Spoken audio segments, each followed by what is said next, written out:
Oke. Assalamualaikum warahmatullahi wabarakatuh. Kita mulai pembelajaran hari ini dengan doa mau belajar. Bismillahirrahmanirrahim. Raditu billahi rabba wa bil islami dina wa bi Muhammadin nabiyya wa rasula. Rabbi zidni ilma warzuqni fahma. Amin ya rabbal alamin. Baik teman-teman. Hari ini kita akan melanjutkan pembelajaran kita tentang sistem reproduksi ya. Di pertemuan sebelumnya kamu sudah belajar tentang sistem organ reproduksi, kemudian bagaimana cara bentuk gametnya, kemudian bagaimana gamet perempuan dan laki-laki bertemu, terus bagaimana siklus menstruasi, gimana kalau terjadi kehamilan, lapisan-lapisan kehamilan. Hari ini kita akan belajar tentang udah terjadi kehamilan ya, kelahiran sudah yang dipicu oleh hormon prostaglandin saat kontraksi hamil itu ya, dipicu oleh hormon prolaktin dan prostaglandin. Hari ini kita akan belajar tentang setelah melahirkan, yaitu ASI, kemudian kontrasepsi, dan gangguan pada sistem reproduksi. Ustazah akan menjelaskan singkat saja, kalian nanti bisa pelajari materi lengkapnya di LMS tuh ya.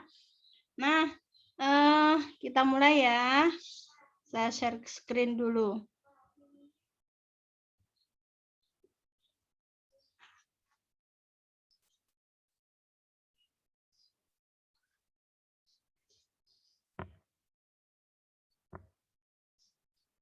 Oke.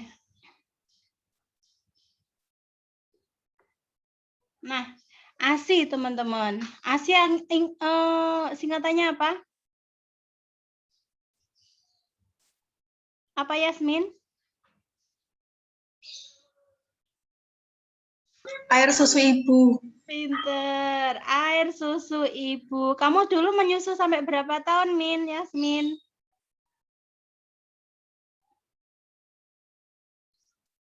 Nggak tahu, Us. Loh, nggak tanya. ASI ya. Oke. Kenapa harus menyusui seorang perempuan gitu ya? Sudah jelas dikatakan di Quran surat Al-Baqarah ayat 233.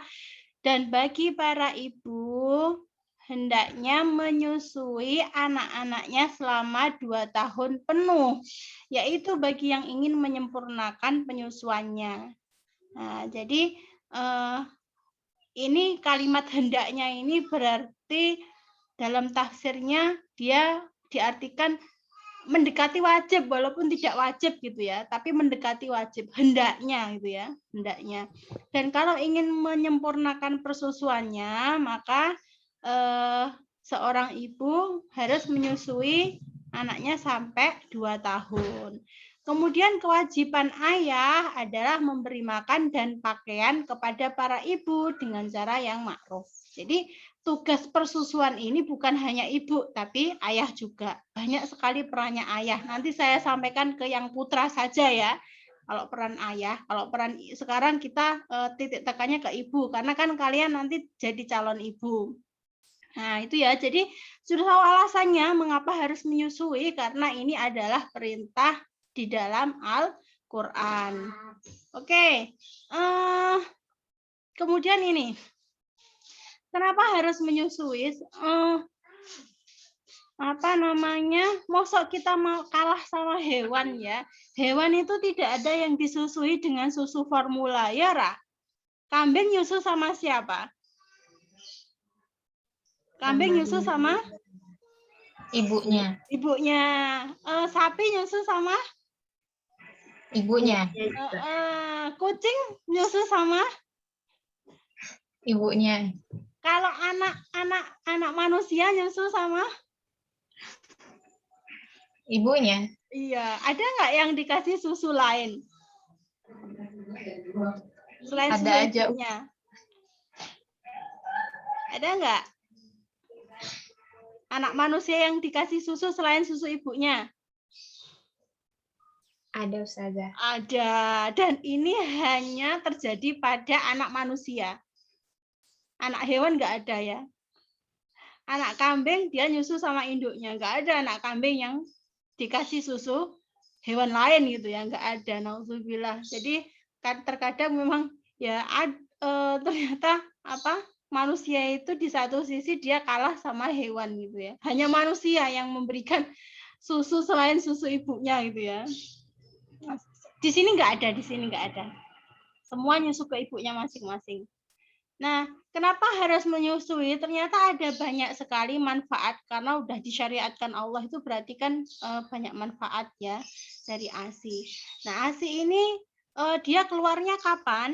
Jadi keluarnya sebenarnya sudah dimulai sejak minggu kelima kehamilan.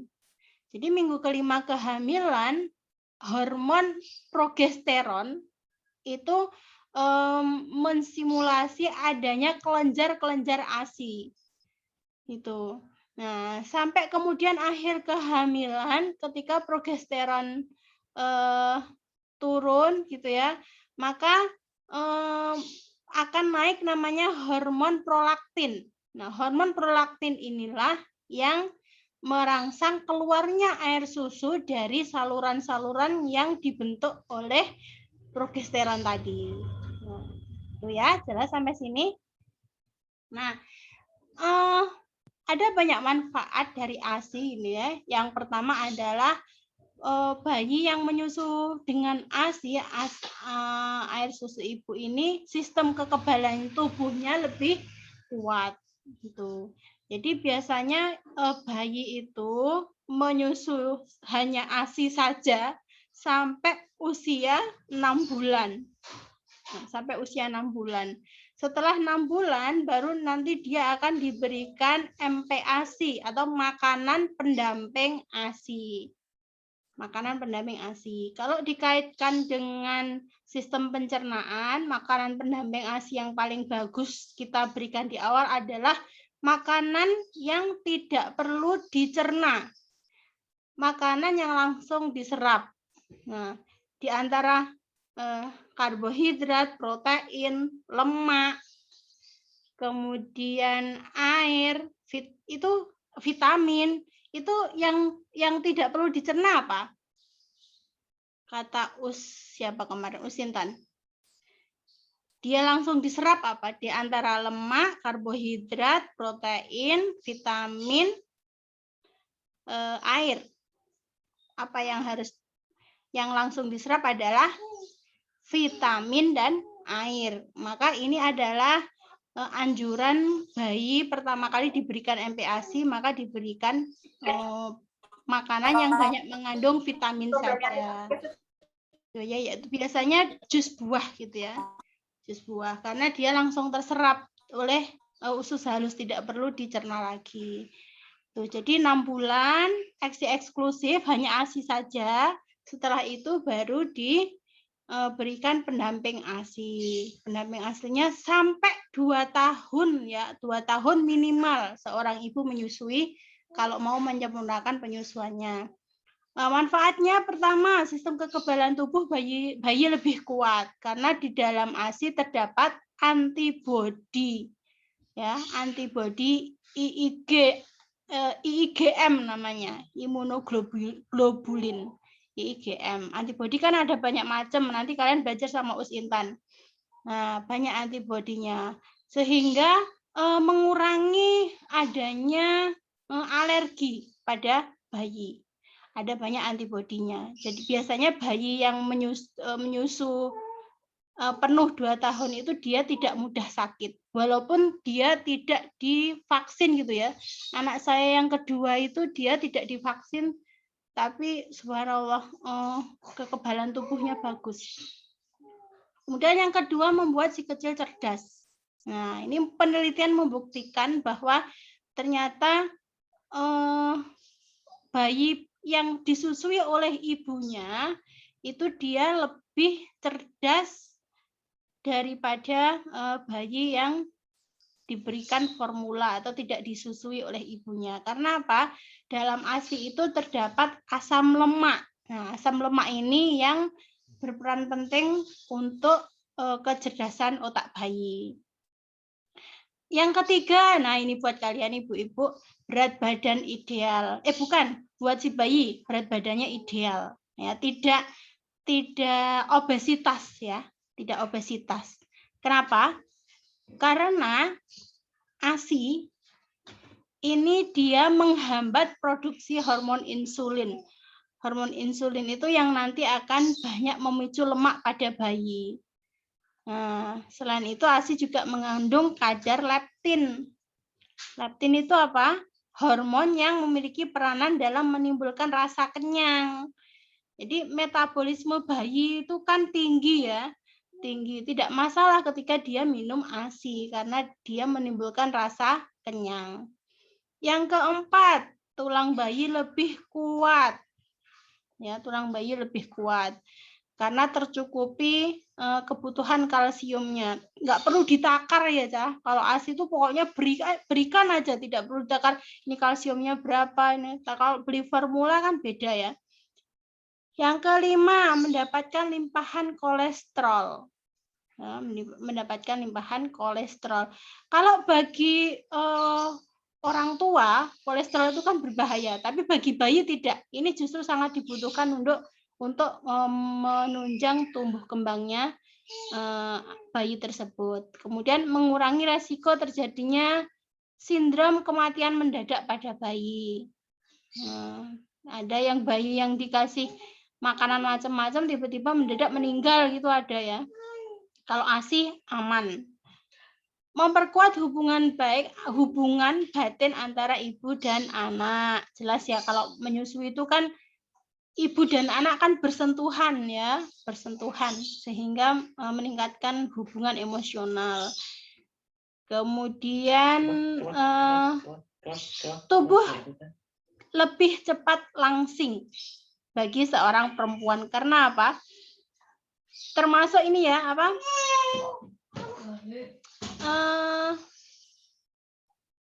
Tubuh cepat langsing karena ketika kita makan ya, maka makanan ini akan cepat di metabolisme oleh tubuh. Karena apa? Yang punya kebutuhan itu kan dua orang ya, ibu dan anak. Jadi ini saya sedang menyusui. Dan makan saya itu luar biasa. Ustazah maamnya luar biasa. Tapi ternyata alhamdulillah berat badan Ustazah sekarang dengan berat badan dulu belum menyusui lebih sedikit sekarang gitu ya. Lebih sedikit sekarang walaupun maamnya los gitu ya. Subhanallah. Nah, kemudian mengurangi stres pada bayi, pada ibu. Nah, karena apa? Dengan menyusui, maka itu akan merangsang hormon oksitosin. Nah, hormon oksitosin ini yang membuat perasaan jadi bahagia. Gitu ya, calon ibu ya. Bahagia dan rileks. Itu biasanya orang yang nggak mau menyusui pasca hamil, dia biasanya akan mengalami baby blues. Selanjutnya mengurangi perdarahan. Nah, mengurangi perdarahan setelah melahirkan, teman-teman.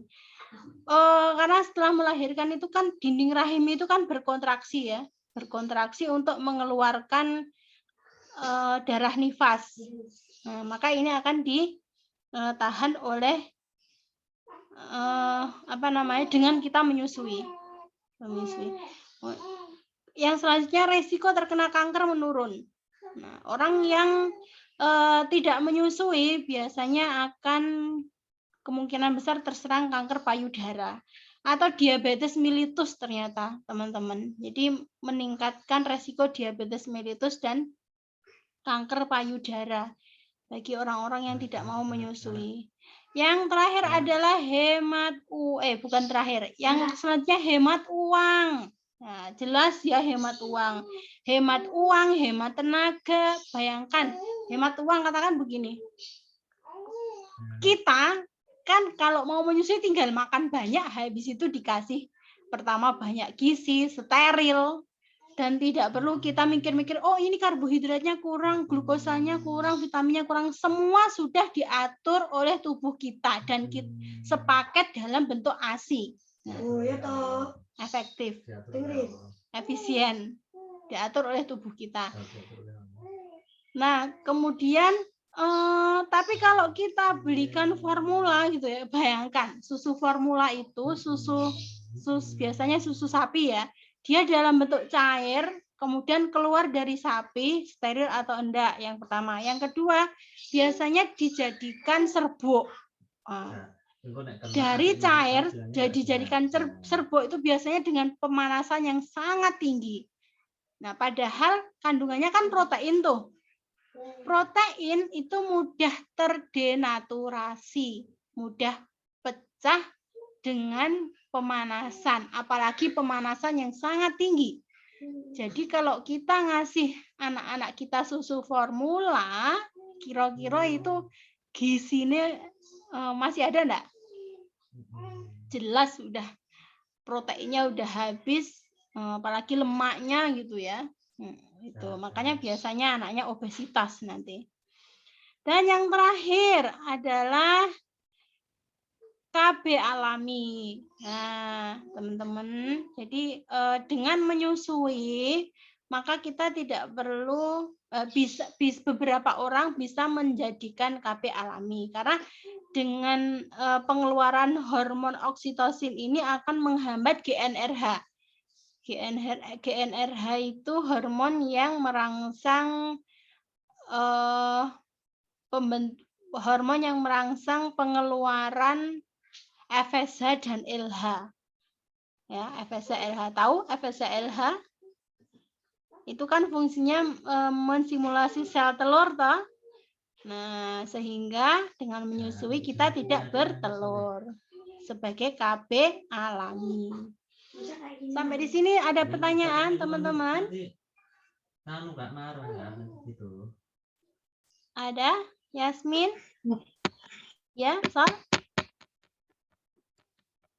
Yang ngomong siapa? Mau tanya, Us. Saya mau tanya. Ya. Kok ada ibu yang nggak bisa nyusui itu kenapa ya, Us? Ibu yang tidak bisa menyusui?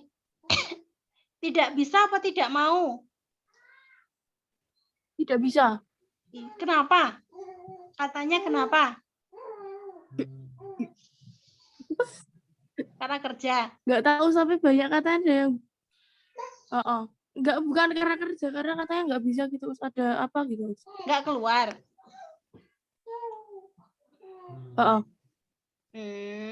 Oke. Allah itu sudah mengatur sedemikian rupa tubuh seorang ibu ya, dengan hormon tentunya ya. Jadi Allah mengatur regulasi tubuh itu dengan hormon, dan hormonnya itu sudah sesuai ya. Kemarin kita belajar siklus reproduksi itu sudah sesuai kan hormonnya kan. Jadi ketika dia itu bertelur, telurnya itu menghasilkan hormon estrogen progesteron. Hormon estrogen progesteron membentuk endometrium. Nah, itu kan sudah sesuai ya. Sudah sesuai dengan antara hormon, kemudian ovarium, kemudian uterus, itu sudah sesuai, disesuaikan, itu sudah sesuai. Keren pokoknya siklus koordinasinya. Sama halnya dengan orang menyusui. Kalau ketika bayi itu sudah lahir, maka diproduksi hormon oksitosin. Nah, hormon oksitosin ini yang akan merangsang pengeluaran ASI. Nah, teman-teman biasanya, dan ini sudah terjadi secara alami, kalau ada ibu yang ternyata tidak keluar air susunya, pertama bisa jadi karena memang dia punya penyakit ya, misalkan kanker payudara atau dia punya penyakit-penyakit lain yang berkaitan dengan hormon, itu bisa menghambat hormon. Tapi kalau kedua, kenapa dia belum mau menyusui? Karena biasanya hormon ini tuh baru aktif pada beberapa wanita ya, setelah usia bayi itu 2 atau 3 hari setelah melahirkan. Nah, dan ini perlu dipicu hormon itu, hormon oksitosin itu perlu dipicu. Dipicunya bagaimana? Pertama, dengan keyakinan bahwa ya saya melahirkan pasti saya diberikan ASI oleh Allah. Kedua, dipicu dengan disusukan ke bayi. Jadi walaupun dia nggak keluar, nanti disusukan ke bayinya maka lama-lama akan keluar ASI itu. Kayak Ustazah itu, anaknya Ustazah itu 3 hari dia nggak minum ASI di rumah sakit. Dan itu masih bisa bertahan dia. Biasanya kalau dokter pinter gitu ya, nggak apa-apa Bu, dikasih stimulasi. Pokoknya ibunya dibahagiakan, nggak apa-apa, belum adiknya masih kuat menunggu sampai ASInya keluar. Tapi disusuin aja, disusuin lama-lama dia nanti ASInya akan keluar sendiri. Hormon oksitosinnya akan terangsang keluar. Gitu. Jadi harus sabar, tuh sabar, ibunya bahagia gitu. Nah, kadang-kadang ada ibu yang dia memang udah nggak sabar tuh, terus udah 3 hari, udah sehari nunggu kok nggak keluar, 2 hari, 3 hari nggak keluar, dia bahkan sampai stres, terus akhirnya dia memutuskan anaknya untuk diberikan susu formula. Nah, ini yang salah, ya, ini yang salah. Jadi bayi itu masih bertahan maksimal 3 hari setelah lahir itu dia nggak makan aja nggak apa-apa ya. Nah, insya Allah setelah 3 hari itu kalau ibunya sabar merangsang oksitosinnya itu bisa keluar ASInya gitu ya. Nah, jadi nggak ada ibu yang nggak bisa menyusui kecuali pertama memang dia nggak mau atau kedua dia punya penyakit gitu ya, Seza. Ya, Us. Itu. Ada pertanyaan lagi? Satu aja. Tidak ada? Oke, kalian nanti calon ibu loh, siap-siap ya. Berapa bulan harus menyusui nanti? Berapa bulan tadi Ustazah bilang? 6 bulan, Us. 6 bulan ASI eksklusif. Nah, dan kemudian sampai 2 tahun dengan makanan pendamping ASI. Itu ya ibu-ibu ya. Kerja, nggak masalah ya. Kalian udah sering lihat Ustazah ke sekolah bahwa kalau habis melahirkan nenteng tas 2 itu. Nah, itu namanya cooler bag ya. Itu isinya ASI dan peralatan pumping, pompa ASI. Itu enggak masalah, kerja pun kita masih bisa menyusui. Nah, yang terakhir tadi sebagai KB alami tadi ya. Nah, kita akan belajar tentang jenis-jenis KB pasca persalinan. Nah, sebelum itu teman-teman, Ustazah mau mereview, menyampaikan dulu tentang hukum KB ya. Kalau menurutmu gimana Mah Ismah? Kontrasepsi. Boleh enggak dalam Islam?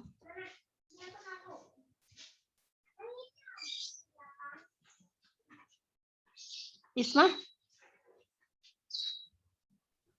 Aku, Iya. boleh. Boleh. Tanpa alasan. Alasannya apa kok boleh? Karena habis melahirkan.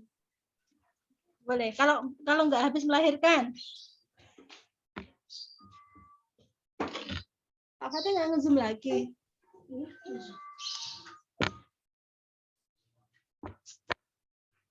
Ada yang bisa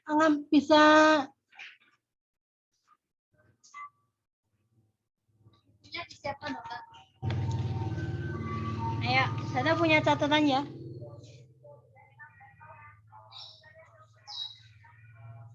Ada yang mau menyampaikan hukum kontrasepsi sepengetahuan kalian? Ada nilai khusus bagi kalian yang aktif di Zoom ya.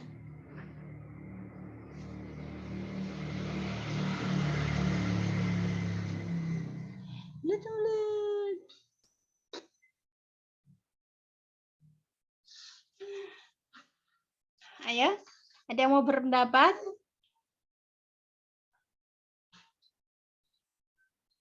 Sheila? Ya, Ustazah. Ada mau berpendapat? Kalau menurut saya kayaknya boleh, soalnya mungkin gimana ya, si ibunya udah nggak sanggup lagi buat hamil lagi gitu, Us. Kenapa nggak sanggup? Nggak tahu, mungkin udah kebanyakan anaknya gitu, Us. No, ada kebanyakan anaknya. Ada lagi yang mau menyampaikan pendapat? Itu menurut Sheila ya. Ada lagi? Saya Us. Iya, siapa ini? Yasmin? Kalau menurutku boleh Us, karena kan Oh. bertentangan dengan syariat Islam kan, kayak gimana ya, kan itu membatasi anak tau Us. Tapi kalau misalkan itu ada masalah-masalah ibunya bermasalah apa gimana, itu dibolehin gitu Us. Oh Bener nggak, Us? ya, bagus Mbak Yasmin. Nah, terima kasih yang sudah mengungkapkan pendapat ya, bertiga. Ismah, Yasmin, dan Sheila, terima kasih. Nah, jawaban Mbak Yasmin tadi benar ya. Jadi ada banyak hukum, ada dua hukum kontrasepsi dalam Islam. Yang pertama bisa jadi ini halal dan bisa jadi ini haram. Halal kenapa? Diperbolehkan selama memang ini menyangkut menyangkut kesehatan si ibu. Boleh. Kalau haram, kenapa haram? Karena misalkan dia takut rezekinya berkurang, misalkan ya, dia nggak bisa mencukupi anaknya. Nah, ketakutan ini artinya dia berarti tidak yakin bahwa Allah itu menyertakan rezeki kepada hambanya yang sudah dilahirkan. Bahkan belum dilahirkan pun kan bayi itu dikasih rezeki ya dengan plasenta itu tadi ya. Nah, benar ya hukumnya itu. Tapi ada beberapa pendapat juga yang lebih detail ya.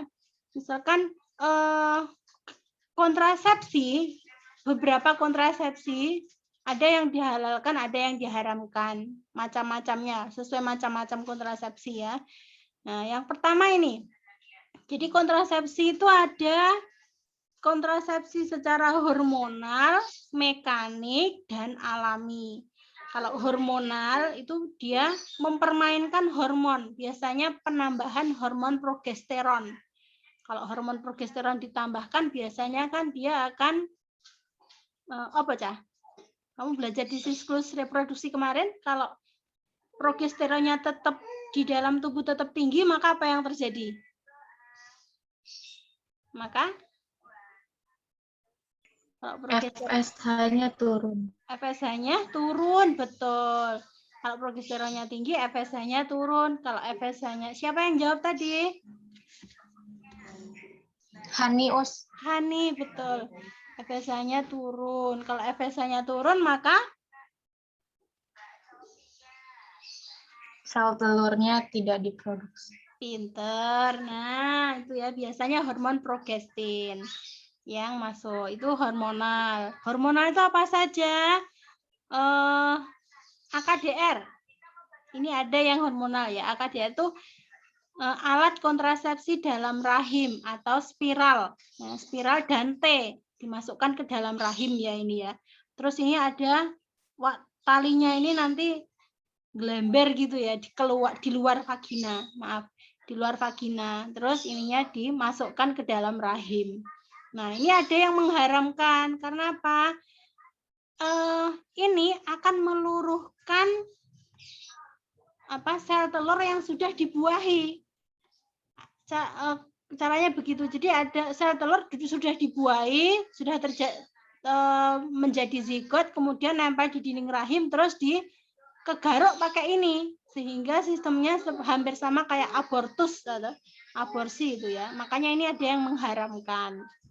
Nah, ini namanya mekanik, KB mekanik, kontrasepsi mekanik. Kemudian mekanik lagi apa? Nah, ini tubektomi, vasektomi. Tubektomi dia ditali ya. Yang ditali tuba falopi kalau tubektomi. Kalau vasektomi yang ditali vas deferens. Ini juga mekanik. Haram atau halal? Kalau ini selagi dia memang sudah untuk keamanan si ibu, maka dia halal. Ya, misal kayak ustazah gini udah sesar sampai 3 kali dan rahimnya ternyata sudah tipis, maka dia perlu di steril ya. Kalau orang umum ngomongnya steril. Kemudian yang mekanik lagi adalah sistem kondom. Nah, ya. Ini menghalangi pertemuan sperma dan ovum. Ini yang mekanik. Kemudian mekanik lagi apa ya? Nah, ini vasektomi tadi. Nah, kemudian yang ini diperbolehkan ya kalau kondom. Sebagian besar ulama dia mengatakan kalau yang sifatnya mekanik itu masih halal. Kemudian yang kedua sistem hormonal, permainan hormon. Biasanya menambahkan hormon progesteron yaitu pil KB. Nah, ini diminumnya tiap hari ya. Tiap hari harus minum ini pil KB. Kemudian suntik, biasanya suntik ini ada yang 1 bulanan, ada yang 3 bulanan. Kalau yang 1 bulanan itu biasanya dia haid, bisa haid. Kalau yang 3 bulanan itu biasanya haidnya jadi berantakan, ya. Karena hormon namanya hormon itu diobrak-abrik kan, yuk gimana ya. Kemudian implan ini sebuah tembaga yang dia juga mengeluarkan hormon progestin atau progesteron dan ditanam di bawah kulit. Biasanya di sini, di apa ini? Iki apa jenenge cah? Lengan. Bahu. Di lengan. Dimasukkan di bawah kulit gitu ya. Implan. Usianya berapa? Ada yang 3 tahunan, ada yang 5 tahunan, ada yang 10 tahunan. Gitu. Nah, kemudian mal. Apa sih mal? Ini alami ya teman-teman. Tadi metode amniora laktasi. Mal, metode amniora laktasi. Jadi menyusui setelah melahirkan. Ini alami. Satu lagi kemudian yang alami apa? Sistem kalender dengan menghindari masa subur. Kapan masa subur kalian?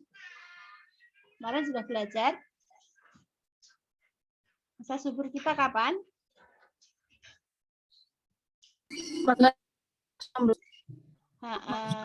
Hari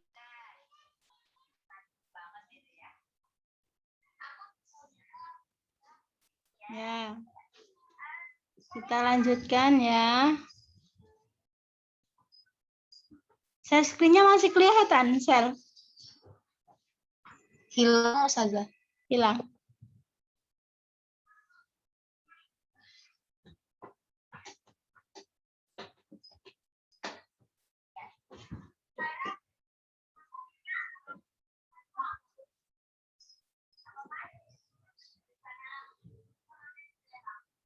Nah, sampai alami tadi ya, yang pertama mal, yang kedua menghindari fertilisasi pada usia masa subur wanita.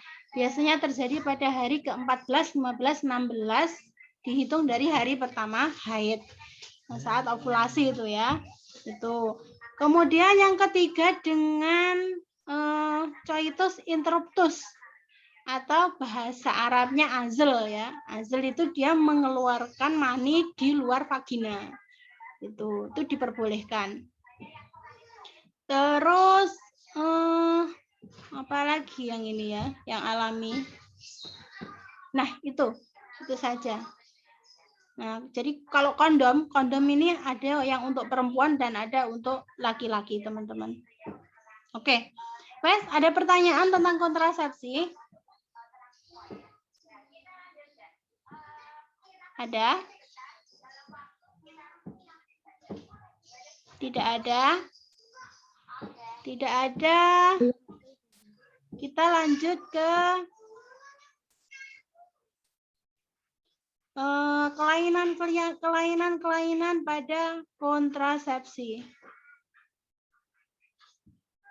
Nanti dicari sendiri ya di ini ya. Saya jelasinnya karena cuma 1 jam. Gangguan pada sistem menstruasi.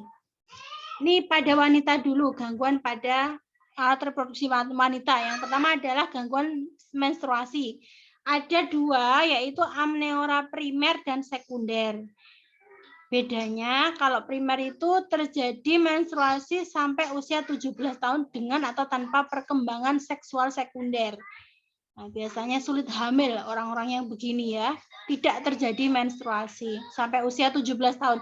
Ini sudah pada menstruasi. Ada yang belum? Oh ya. Kemudian amniora sekunder, tidak terjadi menstruasi selama 3 atau 6 bulan. Jadi menstruasinya tidak teratur ya. Biasanya ini salah satu indikator bahwa sistem reproduksi mereka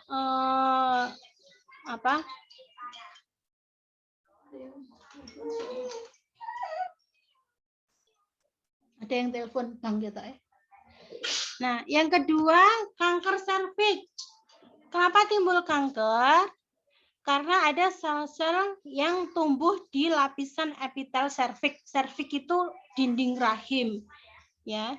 Biasanya ini kalau udah sangat parah, tidak bisa di terapi, dia akan diangkat uterus atau ovidaknya.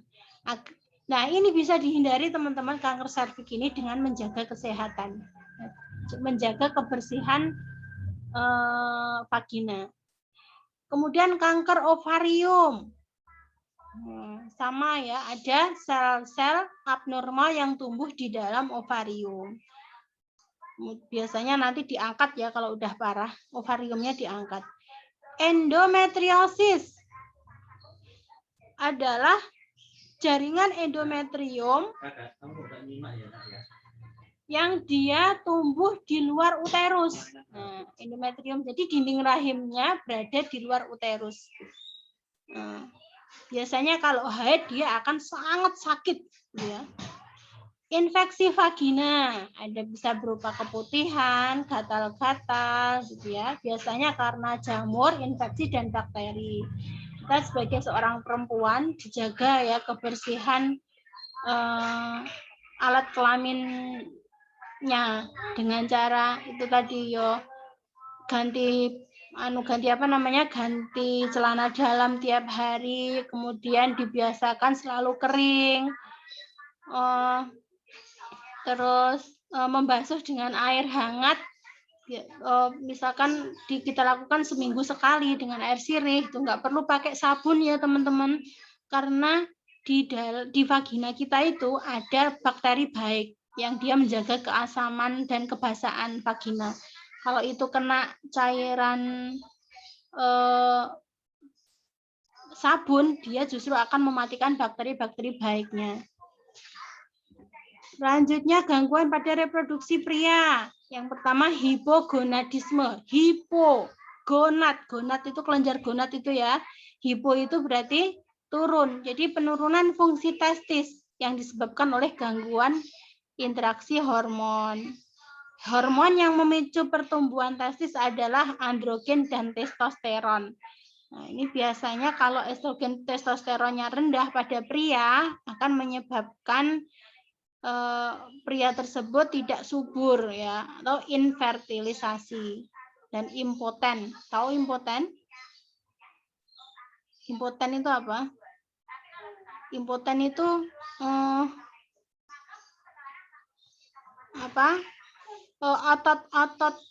otot-otot penisnya tidak bekerja ya, otot-otot penisnya tidak bisa berkontraksi, namanya impoten.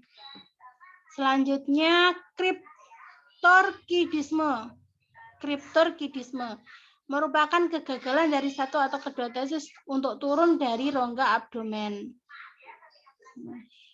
Uretritis, infeksi pada uretra. Prostatis, infeksi pada prostat.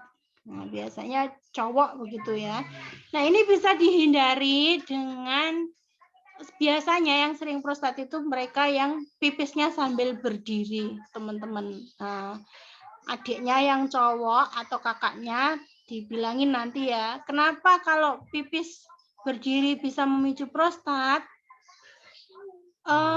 Pipis berdiri itu dia tidak tuntas pipisnya. Posisi pipis berdiri itu jadi pipisnya tidak tuntas keluar. Rasulullah mengajarkan itu kan pipisnya duduk ya. Terjadi, nah ini penyakit yang terjadi pada pria dan wanita, yaitu gonore dan sifilis. Beda ya. Kalau gonore itu disebabkan oleh bakteri Neisseria gonorrhoeae. Bisa menyerang laki-laki dan perempuan. Kalau sifilis, nama lainnya raja singa ya. Raja singa disebabkan oleh Treponema pallidum. Itu. Oke, ada satu ini pertanyaan terakhir dari Ustazah, silahkan jawab. Ada nilai positif dan nilai tambahan. Sekarang teman-teman ada yang mencanangkan mencanangkan adanya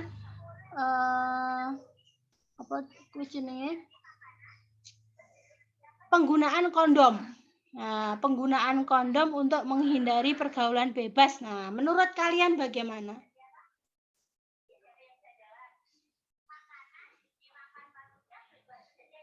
Untuk penggunaan ada kampanye penggunaan kondom dalam mengatasi penyebaran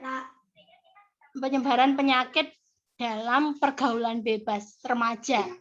Menurut kalian gimana? Ustazah izin menjawab. Iya, silahkan. Naila. Kalau dipandang dari sisi agama itu udah salah banget ya Usmu. Karena itu kan sama aja pergaulan bebas di luar nikah, melakukan seks sebelum nikah, dan itu jelas-jelas salah banget dalam agama Islam. Kalau misalkan penggunaan kondom menjadi hal yang umum, berarti kan orang-orang udah nggak tabu lagi sama. Jadi ada baiknya bukan mencanangkan atau memperbolehkan menggunakan kondom secara bebas, tapi itu Ustazah mengatur pergaulan kita sendiri sesuai agama dan syariat. Ya, terima kasih, bagus sekali jawabannya Naila. Itu tadi ya. Jadi menurut Naila harusnya justru tidak kampanye penggunaan kondom, tapi menghindari pergaulan bebas. Baik, ada lagi yang mau mengutarakan pendapatnya selain Naila?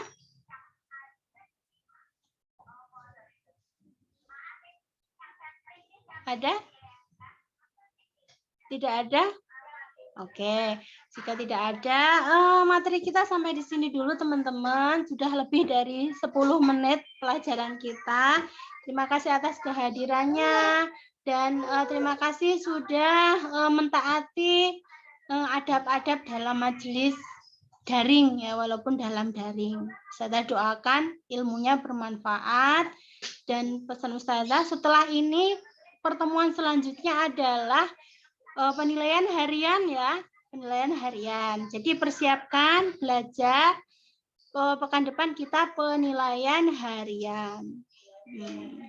Itu teman-teman ya.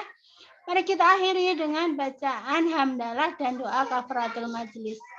Alhamdulillahirabbil alamin, subhanakallahumma wa bihamdika asyhadu alla ilaha illa anta astaghfiruka wa atubu ilaik.